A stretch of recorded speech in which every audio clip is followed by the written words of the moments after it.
Hello दोस्तों, आज मैं आपको हिरन और कौवे की दोस्ती की कहानी सुनाऊंगी। किस तरह से कौवे ने अपनी बुद्धिमानी से हिरन की जान बचा ली। तो सुनना चाहेंगे आप? चलिए। एक हिरन और एक कौवा पक्के दोस्त थे। हिरन बहुत भोला भाला और कौवा बहुत बुद्धिमान था। एक दिन कौवे ने हिरन को एक सियार के साथ देखा। सियार बहुत चालाक जानवर माना जाता है। कौवे ने अपने दोस्त हिरन को समझाया कि सियार पर भरोसा नहीं करना चाहिए। हिरन ने कौवे की सलाह पर ध्यान नहीं दिया। सियार बहुत चालाक था। वह हिरन को अपनी जाल में फंसा के मारकर खाना चाहता था। उसने एक दिन हिरन से कहा, दोस्त चलो मेरे साथ, मुझे तुम्हें कुछ दिखाना है। हिरन उसके साथ खेतों में चला गया और वहां जाकर किसान के बिछाए हुए जाल में फंस गया।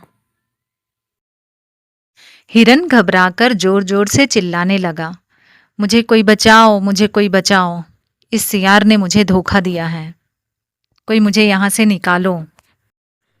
सियार ने कहा, मैं जा रहा हूँ किसान को बुलाने। वह आएगा और तुझे मार डालेगा और मुझे भी तेरे गोश्त में हिस्सा देगा। सियार तुरंत ही किसान को बुलाने चला गया। हिरन मदद के लिए पुकारने लगा।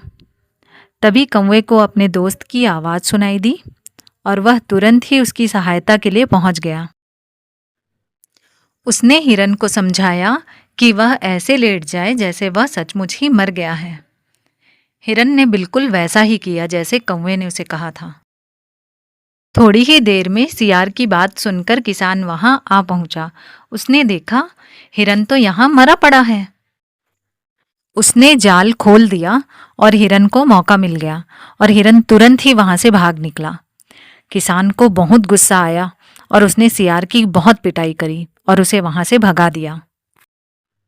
हिरन ने कौवे को धन्यवाद कहा, तुम मेरे सच्चे मित्र हो, तुमने अपनी बुद्धिमानी से मेरी जान बचा ली। सच्चा दोस्त वही होता है जो मुश्किल समय में हमारी सहायता करे। झूठे दोस्तों से हमेशा सावधान रहें। ऐसी ही रोचक कहानियों के साथ फिर मिलेंगे। तब तक के लिए बाय बाय।